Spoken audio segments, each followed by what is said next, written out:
sera des personnes qui auront plus tendance à faire énormément de choses le soir. C'est-à-dire que si elles ont du travail à faire, elles ont des projets à bâtir, des choses à faire, elles vont plus privilégier de le faire le soir que le matin parce que leur corps est prédisposé comme ça en fait. Il y a des personnes, par exemple, lorsqu'elles étaient en études, vous allez remarquer, elles bossaient énormément en soirée, c'est-à-dire qu'elles vont bosser souvent vers 22h, 23h jusqu'à minuit, 1h du matin parce qu'ils sont plus productifs le soir. C'est comme ça qu'ils ont été créés, c'est comme ça qu'ils sont. Mais si on ne se rend pas compte de ça, en fait, on va voir ça comme quelque chose de complètement différent. On peut juger l'autre en se disant, mais non, toi t'es du soir, comment ça se fait que c'est tout dans le soir que t'es réveillé, c'est le soir que t'as l'énergie alors que moi je suis fatiguée. Et en fait, ça peut créer des problème en fait, des tensions alors qu'il n'y a pas lieu d'être en fait. Alors qu'une personne par exemple qui est du matin, c'est une personne dès le matin, elle se réveille, elle est de bonne humeur, elle met de la musique, elle danse, elle chante, elle fait des trucs, elle peut vous parler de tout et de rien. Donc si vous avez pas, et que le soir par exemple elle est à plat, elle a plus d'énergie, elle peut plus rien faire, il faut absolument qu'elle se couche hyper tôt. Donc imaginons. Si on a un couple comme ça, il y en a un qui est le mari par exemple qui est du matin et la femme qui est du soir. Donc ça fait que le matin, le mari il est plein d'énergie et la femme pas du tout. Elle a aucune envie de parler, d'adresser la parole à personne. Bah, le mari peut se sentir vexé en se disant que bah ouais mais c'est bizarre, pourquoi t'es pas de bonne humeur, qu'est-ce qui se passe? Alors que c'est juste que bah, c'est comme ça dans son fonctionnement elle a toujours fonctionné comme ça. Parce qu'elle a été créée tout simplement comme ça et que depuis des années, bah, elle a toujours fonctionné comme ça. Et pareil. L'époux peut ne pas comprendre que ben pourquoi est-ce qu'elle est du soir, pourquoi est-ce que lorsque lui il arrive le soir il est à plat, il a plus d'énergie, il est fatigué et elle c'est là le soir où elle veut faire des activités, elle veut jouer à des jeux, elle veut faire des trucs tout simplement parce qu'elle est du soir. Et quand c'est comme ça, il faut juste de la compréhension et tout simplement comprendre que comme je disais au début, on est différents. Et à partir du moment où vous comprenez qu'on est tous différents et qu'on a des manières de faire complètement différentes, déjà qu'on a des éducations complètement différentes et qu'on vient souvent des continents différents, il faut accepter cette différence-là et les célébrer. Et c'est pour ça, quand vous avez des couples, par exemple, il y en a un qui est du matin et l'autre qui est du soir, il faut trouver un compromis tout simplement. Si par exemple celui du soir a besoin vraiment de faire des jeux, tout ça le soir, bah, il faudrait juste trouver un compromis pour qu'au lieu de que ce soit tard, le faire peut-être vers 18-19 h pour permettre à celui par exemple qui est du matin de pouvoir dormir plus tôt pour avoir de l'énergie pour se lever le matin. Là où par exemple celui qui est du soir va pas forcément comprendre. Donc les choses par exemple très importantes que vous voulez faire à deux, il va falloir se caler pour le faire en fait dans le timing par exemple 18-20 h voire 21 h pour que celui qui est du matin puisse s'endormir tôt et après se réveiller, même si celui du soir par exemple va pas peut-être aller au lit, aura d'autres choses à faire en fait. Donc vraiment c'est des petits ajustements comme ça à faire. Par exemple celui du matin également, qui est du matin, ne bruse pas non plus l'autre, n'essayez pas juste de dire ouais mais réveille-toi tout et tout, mais comment ça se fait que tu te réveilles pas, mais c'était bizarre, c'est comment ça se fait? En fait, la personne n'est pas bizarre, elle est juste différente. Et à partir du moment où on comprend que l'autre est différent dans son fonctionnement, ça nous permet vraiment de bâtir des couples solides et d'être beaucoup plus tolérants envers l'autre. Parce que déjà, entre hommes et femmes, on est complètement différents. Entre époux, on est différents déjà. Et entre même de manière éducationnelle, on est complètement différents. Même sur... Jesus. Let's go!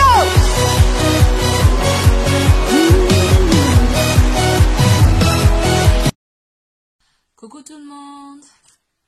Bonjour les precious. Alors, dites-moi, comment est-ce que vous allez là où vous êtes? Comment ça se passe pour vous ces semaines de confinement là? On va bientôt être dans la deuxième semaine. On est dans la deuxième semaine d'ailleurs. J'espère que ça se passe bien pour vous. Aujourd'hui, j'aimerais nous parler d'un livre qui s'appelle Ce que j'aurais aimé savoir avant de me marier, de Gary Chapman.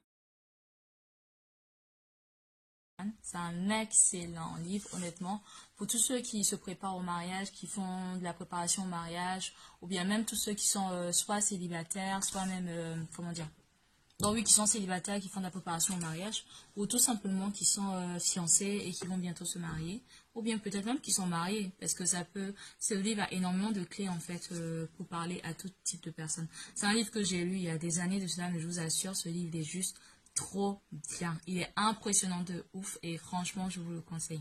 Alors, dans ce livre, vous allez voir différentes rubriques en fait, où il parle des différences entre hommes et femmes. Il vous parle tout simplement du fait que les hommes et les femmes ont des besoins complètement différents, qu'on est complètement différents du point de vue analytique, du point de vue de la manière de penser, la manière de voir les choses. De la même manière qu'un homme verra les choses en globalité, nous les femmes on verra par exemple les choses de manière spécifique dans les détails. Bah, c'est notre caractéristique à nous. De la même manière qu'un homme dira certaines choses, en fait pour lui ça veut dire des choses d'une certaine manière et pas d'une autre. Et nous en tant que femmes on interprétera d'une certaine manière et pas d'une autre. Et en fait, ton livre est basé sur le fait que justement, on est complètement différents et qu'il faut prendre en compte en fait cette différence-là. Parce que si on ne la prend pas en compte, c'est nier la différence et en fait, c'est, comment dire, Si on nie cette différence, en fait, on finit par ne pas faire attention aux différences et on finit par se dire que non, on est pareil et traiter les gens de la même manière. Et surtout, en tant que couple, on peut se dire que s'il y a des choses qui ne vont pas bien dans le couple, en fait, c'est la faute de l'autre, c'est parce que l'autre n'est pas ceci, c'est parce que l'autre n'est pas cela. Alors que finalement, il faut comprendre qu'on est complètement différent. Et à partir du moment où on comprend qu'on est complètement différent et qu'on accepte qu'on est complètement différent, le travail peut se faire et les choses peuvent vraiment changer. Alors, dans ce livre également, il parle des différentes catégories de choses dont vous devez absolument parler pendant vos fiançailles ou même pendant que vous êtes célibataire. C'est-à-dire, il parle par exemple des travaux ménagers, des choses qu'on ne pense pas forcément. Mais il parle du fait qu'en tant que futur couple, vous devez être amené à vous dire, ok, comment on va se partager les tâches ménagères, sachant que ça sera en fonction de comment ça se passe dans chaque partie, en fait. C'est-à-dire que si chez l'homme, c'est le père qui passe l'aspirateur tous les samedis ou tous les dimanches, il a vu son père faire, pour lui, ça ne sera pas choquant de se dire que je vais passer l'aspirateur, c'est normal, c'est moi qui passerai l'aspirateur, c'est toi qui t'occuperas de la salle de bain et qui va diviser les tâches en fonction de comment il le voit chez lui. Mais si chez la femme, par exemple, elle a toujours vu son père ne rien faire et c'est lui sa mère qui faisait tout, ça peut être un conflit parce qu'elle peut se dire non, elle peut dire à son époux je préfère que tu fasses rien, que moi je fasse tout parce qu'elle a vu ça comme ça. Ou ça peut être l'inverse, c'est que si la femme dans son couple, dans sa famille, elle a vu qu'en fait son père tous les matins il lavait la voiture, il faisait les courses, il passait l'aspirateur. En fait, dans sa tête, elle va être conditionnée en se disant, mais ok, donc mon père faisait ça. Donc, elle va attendre de ce que son époux fasse la même chose. Alors que si chez son époux, au contrairement à sa femme, lui, chez lui à la maison, son père ne faisait pas tout ça et que son père peut-être se contentait de ramener l'argent à la maison et d'avoir les pieds sur la table, c'est pas négatif, ce que je veux dire. Mais dans le sens où son père ne participait pas forcément aux travaux de la maison ou qui n'aidait pas forcément, pour lui, ça va être pas normal en fait que sa femme lui demande de passer l'aspirateur. Ça sera pas logique pour lui que sa femme lui demande de laver la voiture. Ou encore pire, si par exemple à la maison, monsieur n'a jamais vu son père changer les couches du bébé, pour lui que sa femme lui demande de changer ne serait-ce que les couches de l'enfant ou de prendre soin de l'enfant, pour lui il va être choqué parce que mais maintenant c'est pas possible parce que lui dans sa manière de vivre, dans sa famille ça ne se passait pas comme ça. Et en fait c'est vraiment important de prendre l'arrière-plan familial parce que ok on est amoureux, ok on est en fiançailles ou en fréquentation, mais il faut savoir que l'arrière-plan familial joue énormément. Il faut savoir justement comment ça se passait dans la famille de chacun pour que lorsque vous allez créer votre nouvelle famille, vous basez sur certes ce que vous avez vécu, donc vous preniez le bon et le moins bon, vous le mettez de côté et que vous décidez à deux en fait de ce que vous allez faire de votre famille en quelque sorte. Parce que votre famille sera votre famille avec ses règles, avec ses hauts et ses bas, certes, mais avec, avec son fonctionnement en fait. Vous ne pouvez pas prendre la famille de votre père et venir le mettre dans votre famille, vous pouvez pas prendre la famille de votre mère et venir le mettre dans votre famille. Donc en fait la famille de vos parents est la famille de vos parents. À partir du moment où vous êtes en couple, vous êtes fiancé, vous êtes une nouvelle entité à part entière, donc une nouvelle famille à part entière. Ça ne veut pas dire qu'il ne faut pas prendre ce que nos parents nous disent, au contraire. Franchement, il y a du bon à prendre ce qui est bon dans nos familles respectives, mais ça veut dire que c'est à vous deux en fait de créer votre nouvelle famille, de créer les bases. Par exemple, je sais qu'il y a un couple par exemple dont la femme, elle, dans sa famille en fait, elle avait tout le temps, ils entendaient dans sa famille, il y avait tout le temps des disputes, tout le temps des cris. Donc elle a dit qu'elle ne voulait surtout pas de ça dans son couple. Ce qui fait que lorsqu'elle s'est mise en couple avec son mari, ils ont déterminé que jamais personne ne crierait à la maison ou n'élèverait la voix. Donc c'est très simple. Si par exemple elle est dans la cuisine et que son mari veut lui parler, plutôt que de crier de l'autre bout du salon ou je ne sais quoi, ce qu'il fait, il se déplace jusqu'à la cuisine et il lui parle tout simplement. Parce que c'est quelque chose qui a été important pour eux de mettre en place et qui a été très important parce qu'elle a vécu ce traumatisme-là et qu'elle avait surtout pas envie d'avoir une maison où il n'y avait que des cris et que des haussements de voix en quelque sorte. C'est un système simple et bête qui a été mis en place parce que elle a vécu ça en arrière. Donc c'est tout simplement pour dire que faites le bilan en fait de vos familles, faites le bilan de tout ce qui se passe dans vos familles, du bon et du moins bon, et gardez ce qui est bon. Faites-vous un tableau chacun de votre côté, mettez comment ça fonctionnait, quel était le rôle du père, quel était le rôle de la mère, ce qui se mettait en place, et de l'autre côté pareil pour votre conjoint, et en fonction de ça, tirez le bon. Ok, dans ma famille ça se passait comme ça, comme ça, comme ça, c'est super, moi je veux garder ça parce que c'est vraiment une valeur qui est très importante et c'est ce qui m'a apporté. L'homme il fait pareil, c'est ok d'accord, moi dans ma famille ma maman elle faisait ça, mais moi je trouve ça bien, je trouve ça pas bien, chérie au contraire moi je voudrais plus t'aider sur ça ou sur ça. Et en fonction en fait bâtissez votre nouvelle famille avec vos rôles à vous en disant ok notre famille c'était ça, mais finalement il y a telle chose qui était plus positive que l'autre, telle chose qui était un peu plus dysfonctionnelle, on va changer ça en faisant les choses complètement différemment. Donc sachez que votre famille c'est vous deux, avec vos règles, avec vos comment dire, avec les choses que vous voulez mettre en place, mais également avec ce que vous avez appris de vos parents. Parce que vos parents vous ont éduqué, vous ont élevé avec certes le peu qu'ils ont, mais ils ont semé en vous aussi de bonnes choses qui vous permettent d'être ceux que vous êtes aujourd'hui. Et ça, c'est à ne surtout pas négliger. Parce que vous êtes la somme de ce que vous êtes aujourd'hui grâce à vos parents. Donc, grâce à l'éducation qu'ils vous ont donnée. Donc, certainement, c'est que cette éducation, elle est également bonne et qu'il y a des choses bonnes dedans à en tirer. Donc, il faut surtout pas tout jeter du revers de la main et se dire, bah non, mes parents, ils m'ont rien apporté du tout. Au contraire. Donc, voilà. Dans Gary Chapman, il parle également de ça.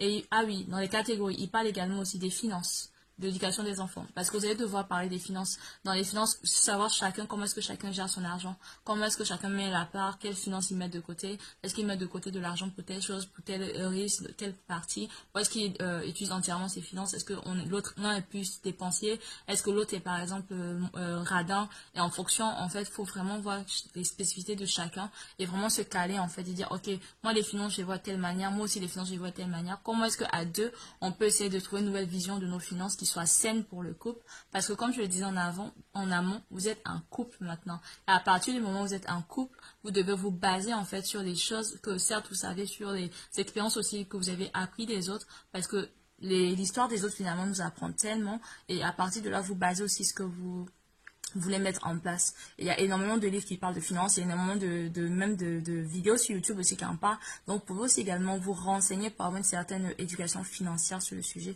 Donc, franchement, je vous conseille de faire également ça. Parce que c'est également très, très important d'avoir d'avoir une éducation financière, parce qu'on ne l'a pas tous et c'est tellement important, même dans la vie de tous les jours, parce que les finances régissent la vie de tous les jours. Et on a vu des couples qui se sont séparés simplement parce que financièrement, l'un était radin, donc l'un, chaque fois il avait son argent, il ne voulait pas qu'on y touche. Or que l'autre, par exemple, qui travaille, qui était peut-être plus généreux, prenait tout son argent pour peut-être payer les charges, payer ceci, payer cela, et que finalement, c'était invivable.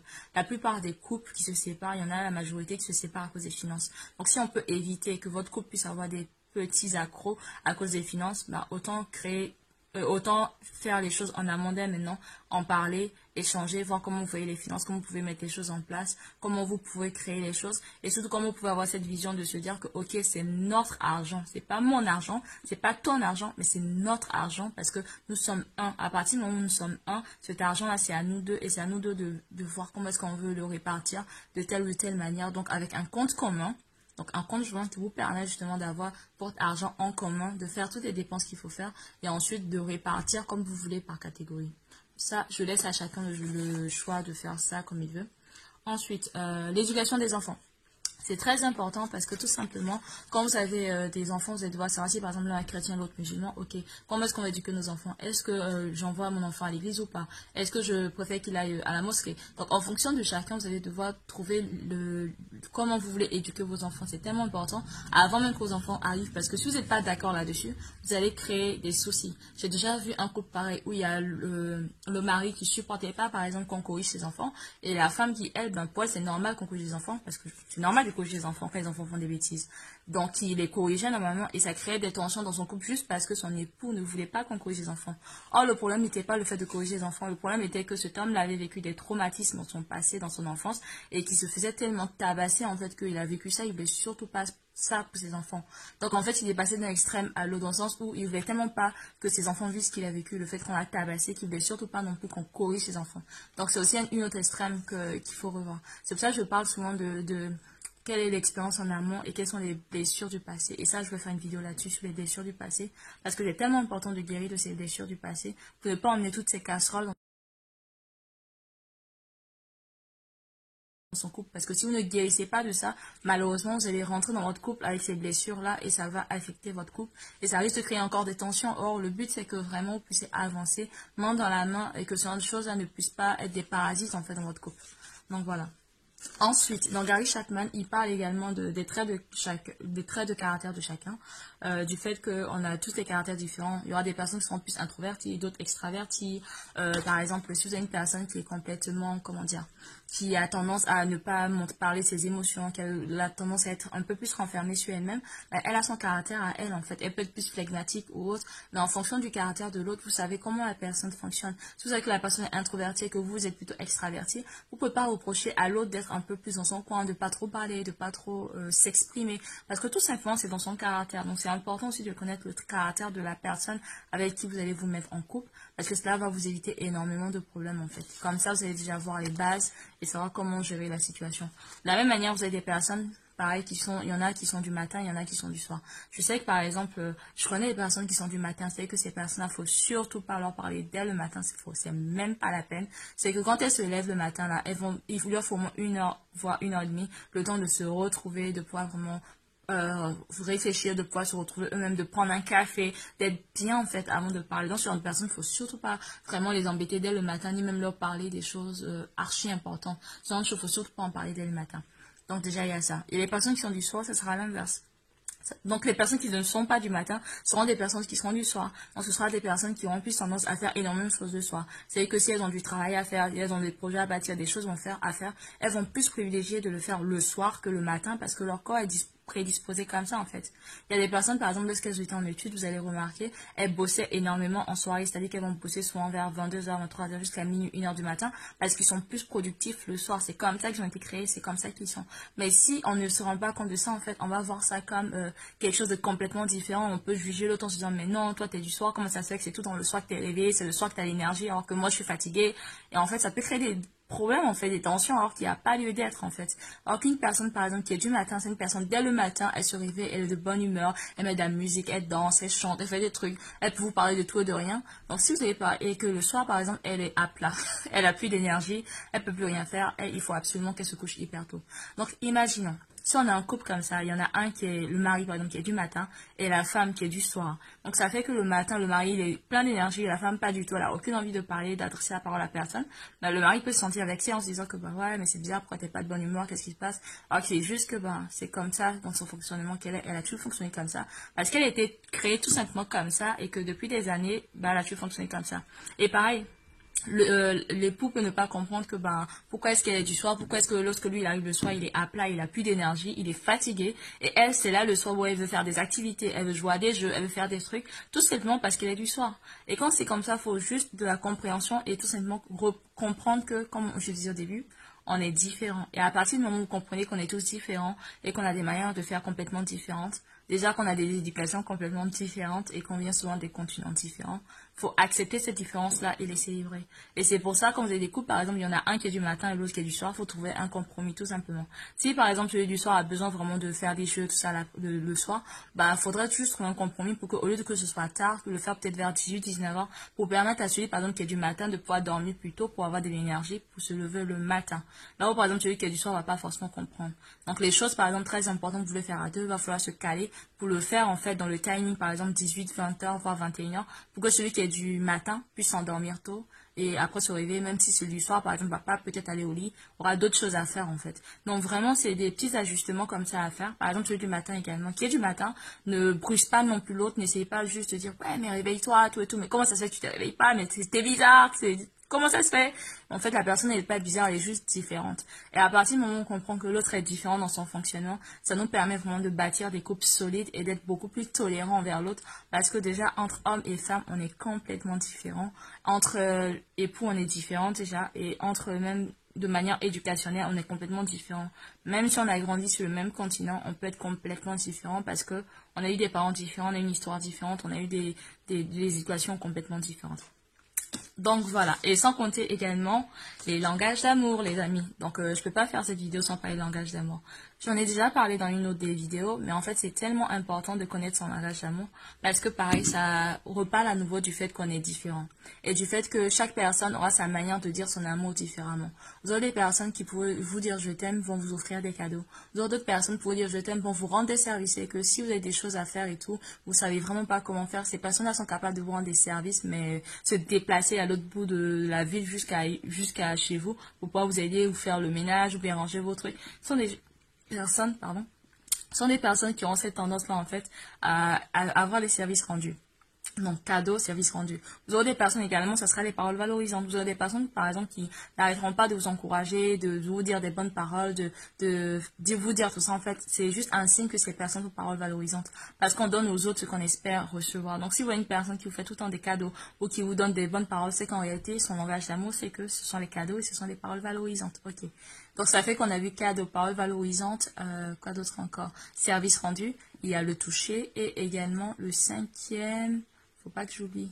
Il y a le toucher, ça me reviendra tout à l'heure. Et le toucher, c'est les personnes, par exemple, qui ont besoin d'être touchées régulièrement. C'est-à-dire que qu'on leur prenne la main, qu'on leur mette la main sur l'épaule, qui ont vraiment besoin d'un contact physique ou tout simplement qui ont besoin de câlins. Il y a des gens comme ça qui aiment énormément les câlins parce qu'ils ont besoin de toucher. Et c'est leur dose, en fait, d'adrénaline, on va dire, qui leur permet de se sentir bien. Donc, si vous êtes dans un couple d'une personne qui est très câlin et que l'autre ne l'est pas du tout, et que l'un qui est câlin veut faire des câlins et que l'autre ne veut pas, en fait, la personne qui aime les câlins va se sentir rejetée en quelque sorte.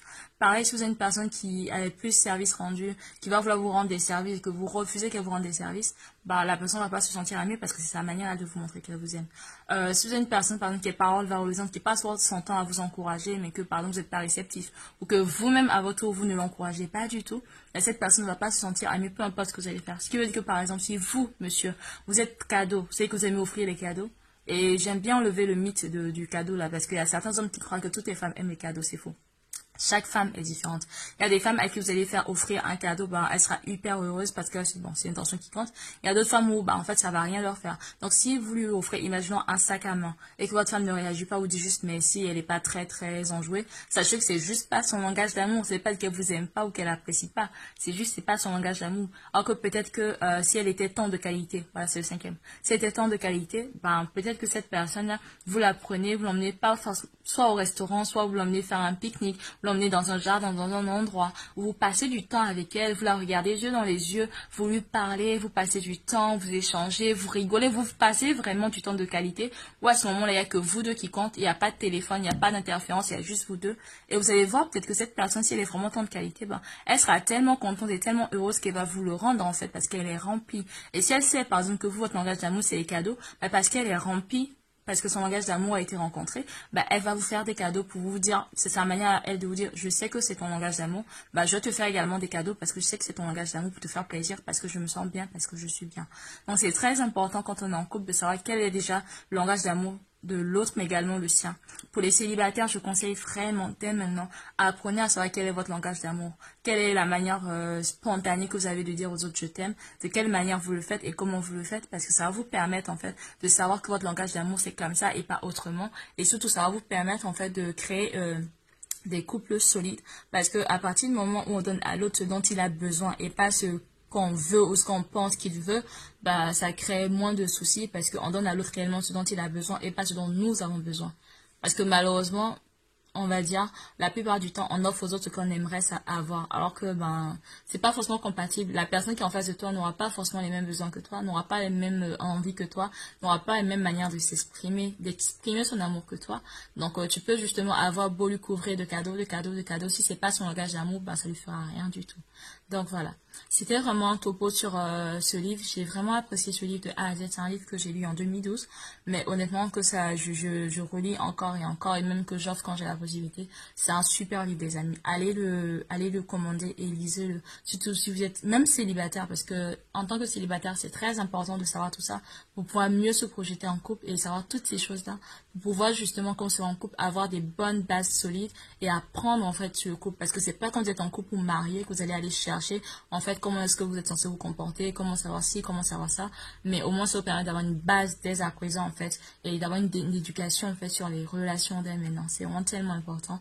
Et si vous êtes fiancé, franchement ce livre est fait pour vous. Étudiez-le, lisez-le, partagez avec votre fiancé et surtout faites les choses à deux. Ne faites jamais les choses chacun de son côté en se disant ok moi je lis, l'autre c'est pas grave. Non, si vous lisez ce livre, faites-le lire aussi à votre fiancé. Comme ça au moins vous lisez simultanément et vous pouvez échanger là-dessus, voir comment est-ce que vous pouvez changer certaines choses, voir comment est-ce que vous pouvez voir les choses en fait évoluer. Et ça vous permet de bâtir des couples justement solides et vous empêcher justement d'avoir des frustrations et des choses en fait qui auraient pu être réglées avant le mariage. Le plus de frustrations vous réglez avant le mariage, le mieux c'est. Comme ça vous n'aurez pas à les régler dans le mariage. Donc voilà. C'était c'était Elsa. J'espère que vraiment j'ai été assez complète avec ce livre. Franchement, allez le lire, il est vraiment super. Je redis le titre, ce que j'aurais aimé savoir avant de me marier, de Gary Chapman. Il est vraiment super ce livre. Et en plus, Gary Chapman est un psychologue chrétien. Non seulement il aborde le livre de manière du côté chrétien, mais en plus de ça, c'est un psychologue et c'est un homme en fait qui fait la thérapie de couple. Donc, il a vu énormément de couples dans son cabinet et c'est à partir de toutes ses observations, de tout ce qu'il a vu à travers ces couples-là, qu'il a fait ce livre en fait. Donc, vraiment, c'est le condensé de plusieurs années d'expérience. Mais en plus de ça, c'est le condensé de plusieurs années d'expérience de couples qui sont passés dans son cabinet pour faire une thérapie en fait. Donc, ça sort pas de nulle part. C'est vraiment des faits et des faits et des faits vérifiables et palpables avec des témoignages que vous aurez dans le livre de personnes en fait, de couples même. Donc c'est vraiment super de pouvoir avoir quelque chose aussi palpable et aussi réel et aussi vrai. Donc franchement les amis, je vous encourage à aller le voir. Alors si cette vidéo vous a plu, n'oubliez pas de liker, de partager, de commenter également et d'en parler autour de vous. Franchement c'est un plaisir de vous avoir sur la chaîne. Merci pour le temps que vous prenez jour après jour pour voir les vidéos les unes après les autres. Je suis super contente de vous avoir et vraiment je prie que tout se passe bien pour vous, que les choses se passent bien. N'hésitez pas à commenter également si vous avez déjà lu ce livre ou même à me mettre en commentaire des autres livres en fait que vous avez lus sur le couple ou sur les fiançailles ou même sur la vie de célibat qui vous ont impacté en fait, que j'aille aussi les voir pour les checker et que je puisse lire aussi et peut-être en parler également sur la chaîne. Donc voilà les amis, c'est vraiment un espace de partage, de convivialité où on partage nos expériences, on partage ce qu'on vit et n'hésitez pas également à m'écrire si vous avez des témoignages également à elsacompaoré@gmail.com. elsacompaoré@gmail.com. Je vous mettrai dans la description également mon adresse mail, le lien pour Gary Chapman et comme ça vous aurez tout. Donc voilà les amis, je vous dis à bientôt et portez-vous bien. Au revoir.